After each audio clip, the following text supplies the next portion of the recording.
Ada cerita menarik di balik sehelai kain ini. Kain bergaris yang syarat filosofi, menggariskan eksistensinya di tanah Jawa.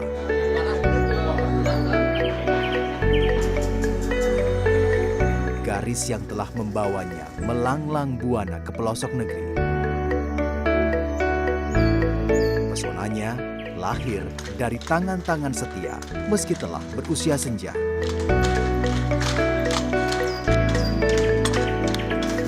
Inilah cerita tentang kain tenun yang masih dilirik. Namanya lurik.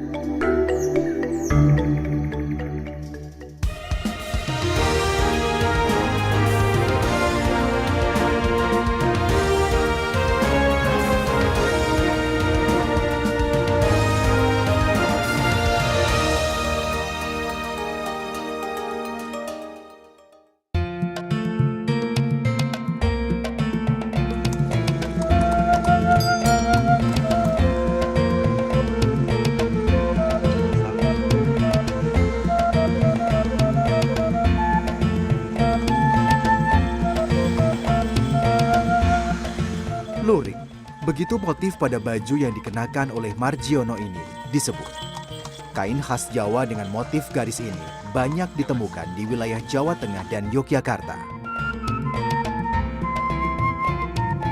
Garis yang tampak pada kain inilah yang menjadi alasan kain ini disebut lurik atau dalam bahasa Jawa disebut lorek. Nah, lurik di sini artinya adalah garis. Kemudian juga bisa dikatakan sebagai deret, sebagai lajur barangkali. Nah, itu intinya adalah sebuah kain tenunan yang di dalamnya itu dia memuat motif-motif berupa garis.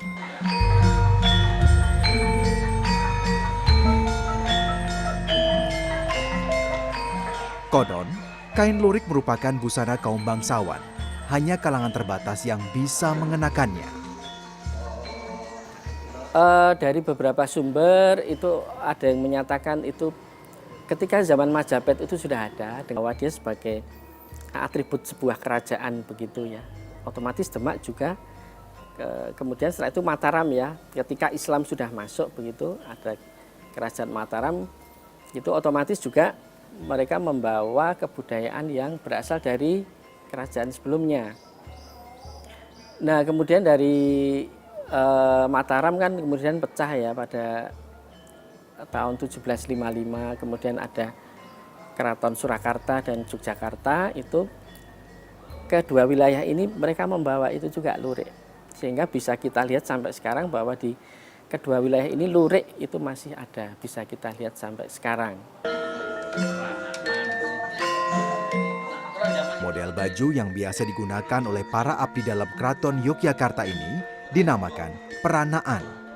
Filosofinya adalah agar mereka bisa menjalin persaudaraan layaknya saudara kandung satu peranakan.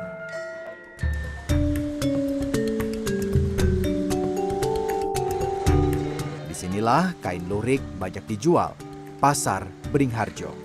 Pasar tertua di Yogyakarta ini menjadi tempat transaksi ekonomi warga Yogyakarta sejak 1758. Seiring perkembangan zaman, pasar ini direnovasi beberapa kali. Kini, Pasar Beringharjo menjadi pusat penjualan kain-kain tradisional seperti batik dan lurik.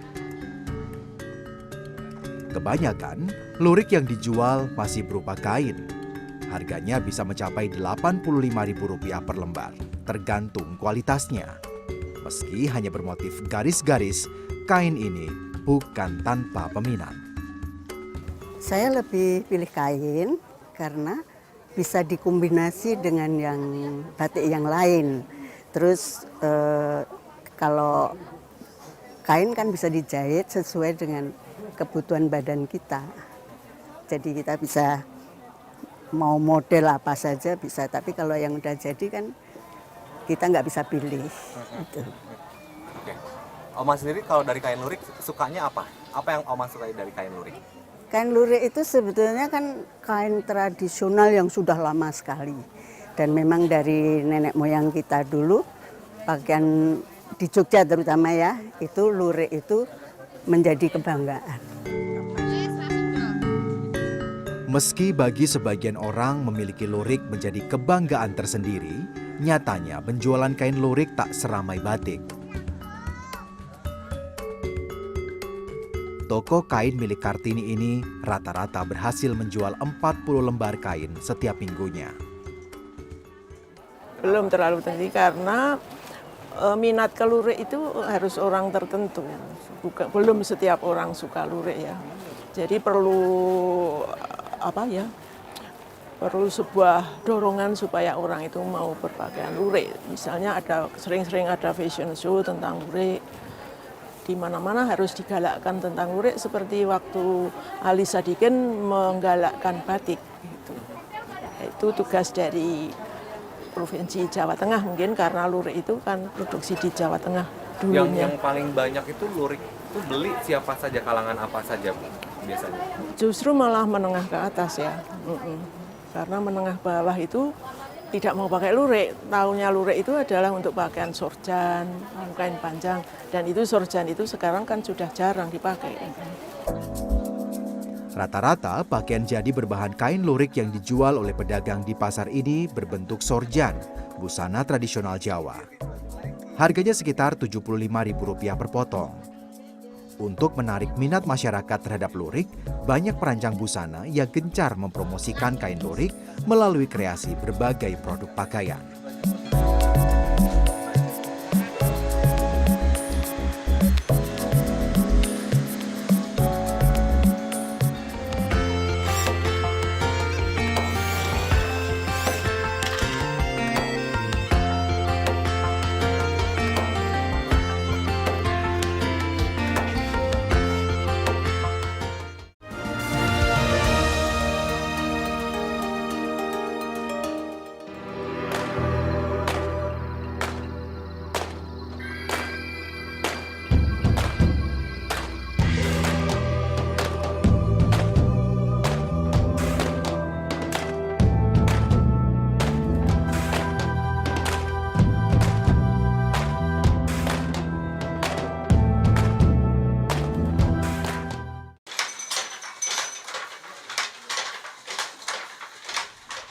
Eksistensi lurik tak lepas dari kesetiaan para pembuatnya.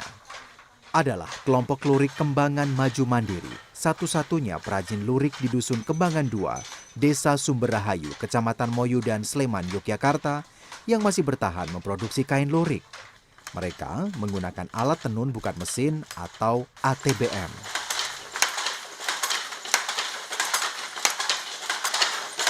Jadi saya sebagai yang cinta dengan lurik, saya ingin melestarikan gitu. Saya sudah mengajak, tapi kalau yang muda-muda itu kan sekolahan, maksudnya kuliahan. Jadi dia kalau kerja atau nenun atau pokoknya yang urusan tenun itu udah nggak maju lah, nggak ngikut gitu. Kelompok perajin tenun lurik ini berdiri sejak 9 Oktober 2010. Dulu ada 20 ibu yang menenun. Namun, kini kelompok ini hanya memiliki 7 penenun dengan usia 36 hingga 75 tahun. Mereka adalah para penenun kain stagen yang beralih memproduksi lurik. Ada ratusan motif lurik yang telah mereka produksi. Kebanyakan adalah lajuran. Kain-kain lurik buatan kelompok ini dijual dengan harga Rp50 hingga Rp75.000 per lembar, tergantung tingkat kerumitan motif dan kualitas benang yang digunakan. Setiap 3 minggu, mereka berhasil menjual rata-rata 80 meter kain lurik. Masing-masing penenun mengantongi pendapatan sekitar Rp500.000.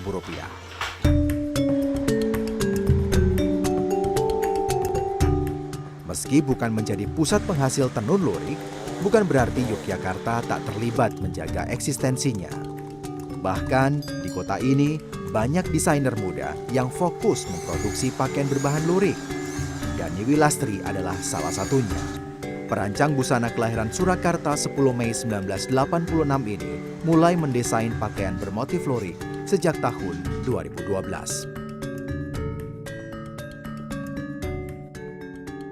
Lurik itu bagi saya adalah simple but significant. Kenapa? Karena dari garisnya kita bisa belajar bahwa dari motif lajuran, terus pakan malang, terus cacahan, kita bisa belajar tentang filosofi hidup. Dan salah satu filosofi hidup, Ajini Diri Sokolati, Ajini Rogo Soko Busono, bahwa lurik itu diciptakannya itu adalah pertamanya itu tentang kenyamanan. Sarjana psikologi lulusan salah satu perguruan tinggi di Yogyakarta ini telah merancang lebih dari 1000 desain busana bermotif lurik. Salah satunya adalah Abang Ireng yang memiliki filosofi tersendiri.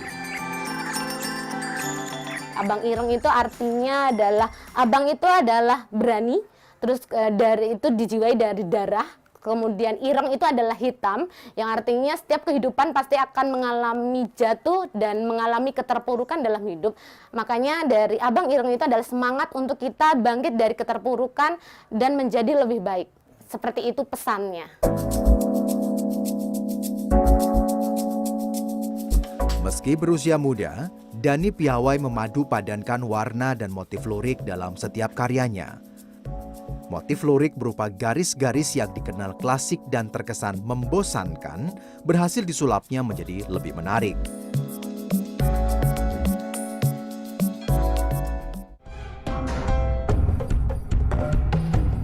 Tak hanya di Indonesia, rancangan busana lurik karya Dani telah melanglang buana ke banyak negara, bahkan dikenalkan melalui sejumlah fashion show. Di antaranya Jogja Fashion Week 2017 hingga Red Carpet Venice Film Festival di Italia pada September 2018.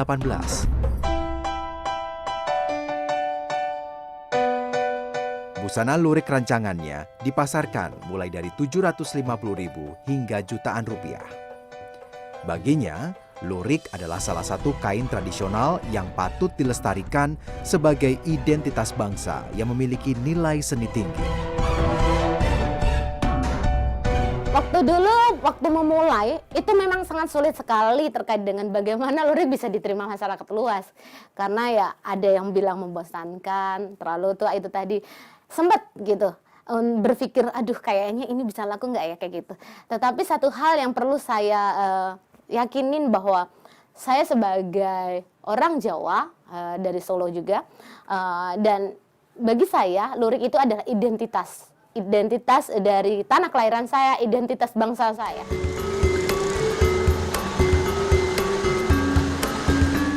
Penggunaan busana bercorak lurik kini tengah naik daun di sejumlah kalangan. Kebanyakan adalah para pecinta kain tradisional Nusantara. Vita dan Sena salah satunya. Warga Yogyakarta ini mengagumi kain lurik karena keunikannya. Berangkat dari kesadaran sih, jadi kalau saya kan orang Jawa, orang Jogja. Biasanya kalau dari kecil kan sering ke keraton, kemudian kita sering lihat abdi dalam itu kan bajunya selalu ada peranakan. Dari situ mulai dimana pengen mewariskan budaya, basicnya dari sana. Jadi semakin kesini kayaknya harus ada nih yang mewariskan yang dulu-dulu, kemudian mulai hunting, kok yang ini lurik, kayak yang dipakai waktu kecil, terus ya udah mulai suka.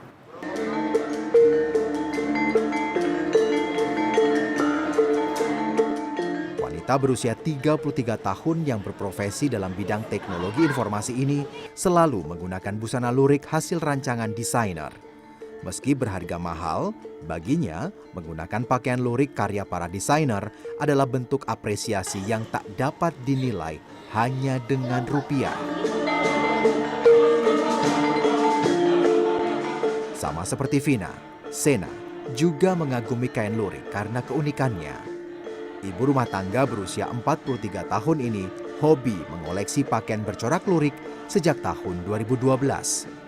Ia memiliki lebih dari 10 koleksi baju yang dihiasi kain lurik. Dan lurik ini kan kesannya memang jadul. Orang taunya kayak embok jamu. Kebaya pun bukan kebaya piyayi, bukan ningrat kan yang pakai kalau lurik itu. Kalau saya pakai lurik, pakai batik gitu, orang tuh mesti kok beda, mungkin gitu ya, mungkin di benaknya itu kok beda, ini kok bajunya kok lucu atau kok unik, kok antik, kok gitu. Vita dan Sena adalah dua di antara penggemar kain lurik yang terbilang mantap turut serta dalam menjaga eksistensi kain bergaris ini. Bukan hanya ingin tampil lebih cantik, mereka juga memiliki peran penting dalam memperkenalkan busana lurik kepada masyarakat luas. Ini menjadi bukti bahwa dengan kreativitas, sehelai kain lurik sederhana bisa mengubah penampilan seseorang.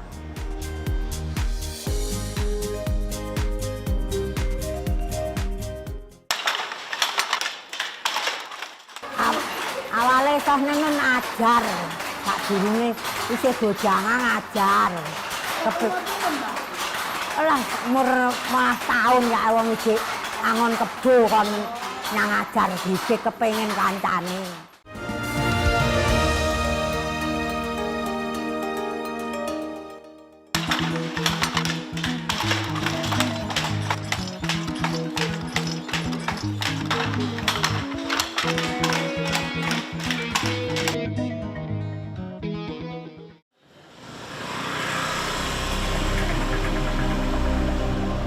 Lurik merupakan karya seni yang penyebarannya berlokasi di Pulau Jawa.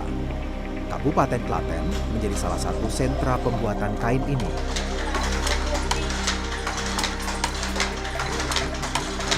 Di Dusun Jalinan, Desa Kedungan, Kecamatan Pedan, sebuah pabrik tenun lurik dengan alat tenun bukan mesin atau ATBM masih kokoh berdiri. Namanya Tenun Lurik Sumber Sandang. Pabrik ini didirikan pada tahun 1950. Raden Rahmat adalah generasi kedua yang mengelolanya. Konon, kemunculan tenun lurik di Pedan dibawa oleh seorang saudagar warga Pedan pada 1938. Di tahun 1948, kegiatan ekonomi di Pedan dikuasai oleh Belanda dan menimbulkan konflik yang membuat warga setempat mengungsi. Saat itulah, tenun lurik mulai diperkenalkan kepada masyarakat di pengungsian. Saya agak bilang, dulu sini ada, kalau tidak salah ada hampir 300 pengusaha. Tenaganya kira-kira ada 70.000, 60.000. Itu ATBM semua? Ya, ATBM semua. Dan berpusat di Pedan, kecamatan. Bukan Klaten, malah Pedan pusatnya. Tapi seluruh Klaten bernaung di Pedan. Itu di mana-mana ada koperasi. Kalau itu Pak BPMDN yang 68, 5 tahun setelah 68 itu mulai produksi, yaitu tenun tradisional tersisih. Satu di sini, satu gugur sampai sekarang.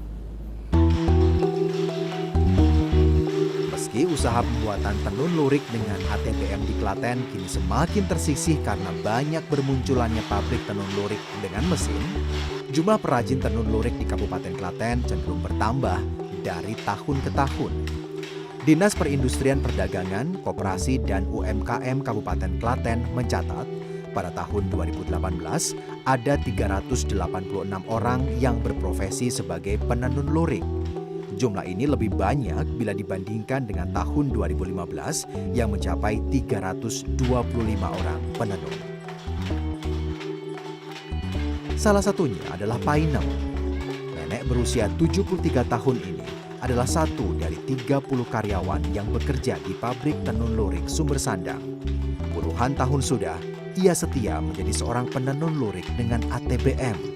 Setiap hari, ia mampu menenun 6 meter kain lurik dengan upah Rp5.000 per meter. Awalnya soalnya ngajar, tak durunge isih bojangan ngajar. Lah umur 15 tahun ya wong iki angon kebo kon nang ngajar dhisik kepengin kancane. Ora bosen nenun, gak enek ning bosen nenun ning omah ku ya nyambut gawe apa. Ku ya ndak gur nguk-nguk. Nek nang dhisik ra iki ning ngarep-arepane. Sesuk aku ndek bayaran, aku ndek utang, njoh nyaur. Proses pembuatan kain lurik terbilang rumit. Mulai dari pewarnaan benang,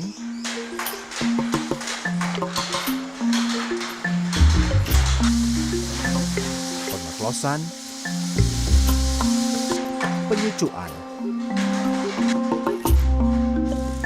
dan penenunan. Menenun sehelai kain sepanjang 6 meter saja memerlukan waktu rata-rata 8 jam.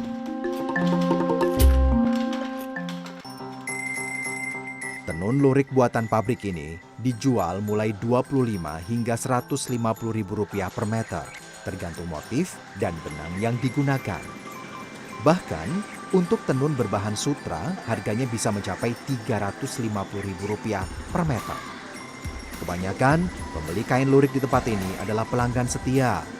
Meski bisnis tenun lurik masih menjanjikan, namun bukan berarti tanpa kendala. Itu dah tenaga kerja. Tenaga kerja terus terang. Ya itu karena kan semakin yang tenun kan semakin tua toh Mas, kita meregenerasi itu kan perlu waktu juga. Jadi nanti ya ke depan ada pemikiran-pemikiran khusus lah kita ngelatih anak-anak muda itu. Seperti itu. Ngelatih anak muda memang susah Mas, nggak semua orang, saya sendiri jujur belum bisa-bisa belajar tenun seperti itu. Nek ngajari sih memang perlu waktu, karena tenun itu butuh ketelatenan, ya toh, harus sabar, nggak boleh istilahnya kemerungsung, gusa-gusi nanti hasilnya kan nggak bagus. Identitas Klaten sebagai sentra penghasil tenun lurik patut diacungi jempol. Selain Pedan, Kecamatan Cawas juga menjadi penghasil tenun lurik. Dari 20 desa di kecamatan ini, 10 desa diantaranya adalah penghasil tenun lurik. Desa Tlingsing salah satunya. Desa yang dihuni 1025 keluarga ini memiliki sekitar 300 penenun lurik. Kebanyakan adalah para ibu. Mereka belajar menenun secara turun-temurun.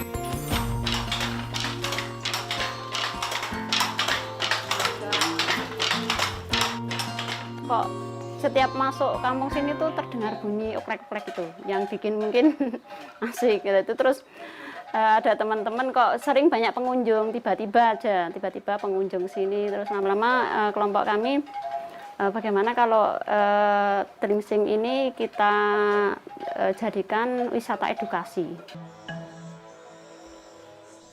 Tenun lurik sudah ada di desa ini sejak tahun 60-an. Dalam perkembangannya, motif tenun lurik semakin bervariasi dan terus berinovasi. Namun secara mendasar, tenun lurik terdiri dari 3 corak utama.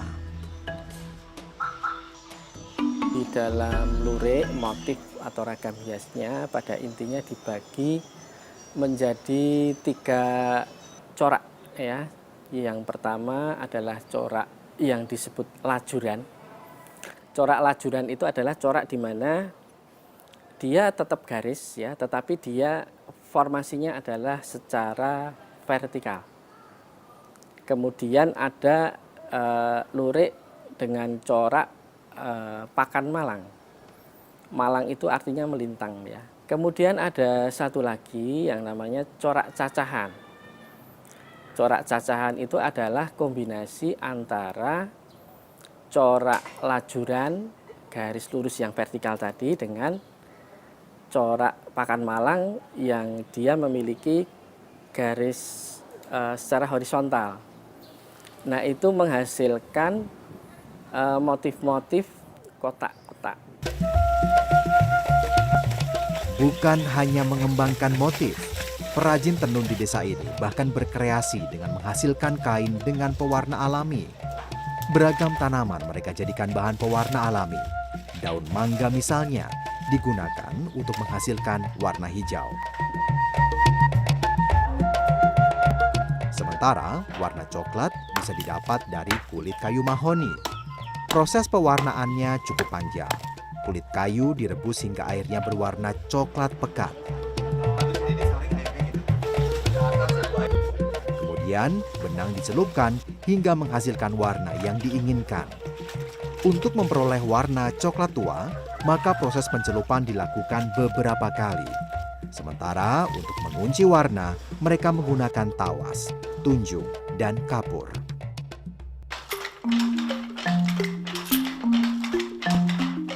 Tenun lurik hasil karya para perajin di desa Tlingsing dijual Rp30.000 per meternya. Setiap perajin mampu memperoleh penghasilan rata-rata Rp1,5 juta. Lurik, tenunan bergaris yang eksistensinya mulai terkikis. Coraknya yang sederhana, bukan tanpa makna. Ada filosofi yang terkandung di setiap helainya. Filosofi yang menjadi simbol sebuah keharmonisan.